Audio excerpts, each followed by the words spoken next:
of us don't regard the aspect of law in making choices and in making a decision to marry. One of the things that must never leave your heart is that the person you are married to is covered and insured by a law. It is not just a divine law. That is why even God permits that after you wed in church and God, it becomes a law before the Lord, and God's law begins to govern your marriage. God permits that you go and do a governmental one, and you sign at the court, so that the nation too can govern the person you are married to by their laws and cover the person and insure the person. The highest cases in Nsawam right now has to do with marriage and relationship, and most of the people don't know the laws that governs marriage and relationship.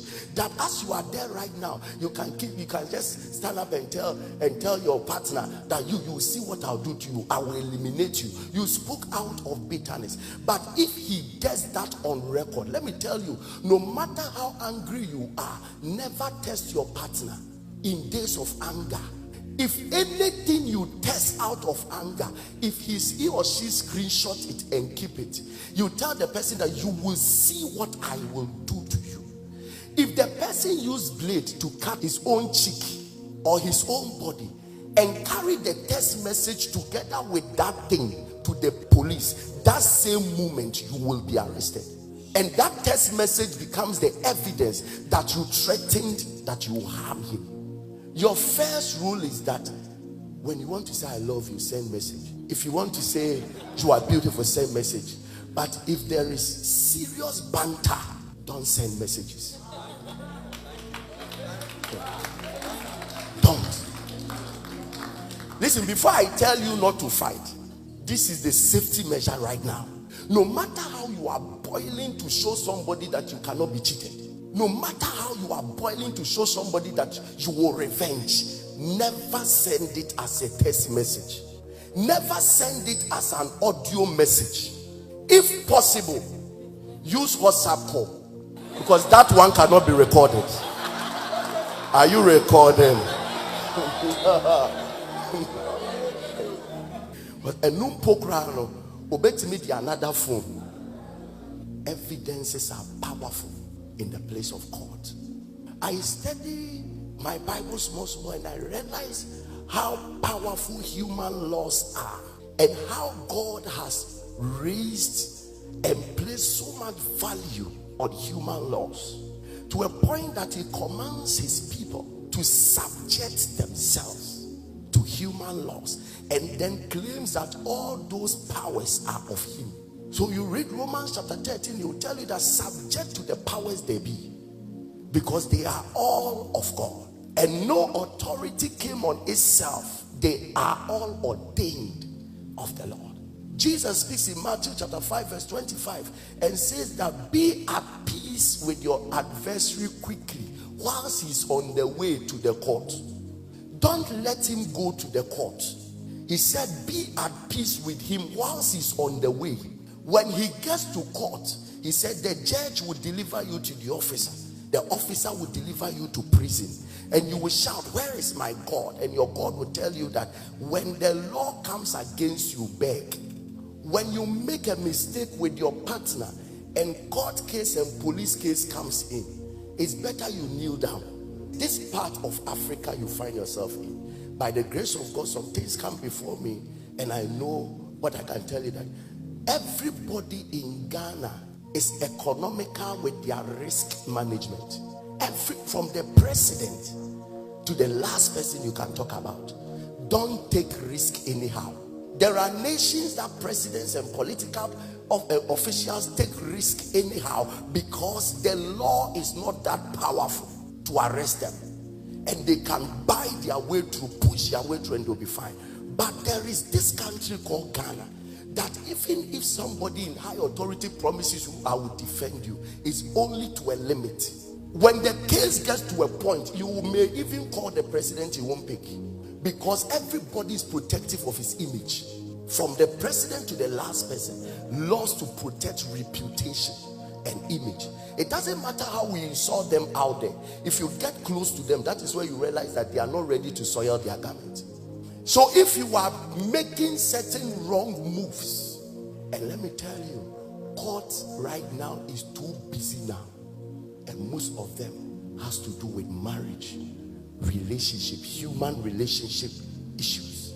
And many of us are just living life anyhow. We think that the court system does not work. I'm telling you, one of the most powerful, if not the most powerful sector in this country is the judiciary sector. Extremely powerful system in Ghana. It may not be powerful in other nations in Africa, but when you come to Ghana, there is a level of power invested into a judge that a judge can sit and determine 10 years of your life, and nothing can be done about it because power has been given to them. So if you want to save your life, don't push yourself in a way that they'll present you to a judge. And young men, let me tell you something. Almost most of the judges that deals with marriage issues are women. Why? Because the nation accepts that women are weaker vessels. Even Bible says it. So those who are to enforce the law, when a woman and a man is engaged in anything, we make sure that we give it to a weaker vessel who can have compassion for the weaker vessel in that matter. So when we are talking about these things, a woman can choose to be on Facebook or WhatsApp now, but a man, open your ears and listen, because the law is not for you. So make sure you don't fall into the hands of the law. You can give 10 evidences. If a woman gives one, it may go for the woman. So the powerful weapon of a man in days of relationship and conflicts must be silence. Make sure that you are free from evidences. And you see, every woman you see is a documentary in itself. They are recording machines. They can tell you what happened 5 years ago, the time, how you approached. So they walking about is evidence. So if you allow them to get messages and audios, that one you are finished. Do you know that until you have properly divorced, it's a crime to remarry in this country?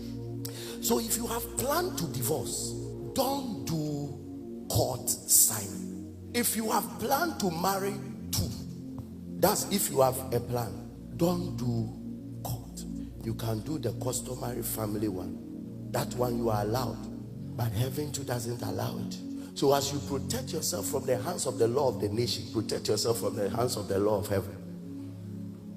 I'm only telling you the danger. Do you know that if anybody signs your wedding certificate and the person has not been gazetted, the wedding is null and void? The day it goes to court, the one that signed it plays the major role. If the one that officiated and signed has not been gazetted, you are not married. The place you did it, if the place is not gazetted, you are not married. So the gazetting must be the one who signed it, the one who officiated it, and the place that it is being done. All these things mattered. Do you know that if you don't tell somebody the truth and you marry the person, and then the person finds later in the marriage and takes you to court, the law is against you, that you falsely and deceptively, number one, there will be divorce. Number two, everything you have will be taken and given to the other person. If you had a child, you didn't tell the person you had a child, and then later in the marriage the person finds out that you have a child, if he takes you to court, you are finished.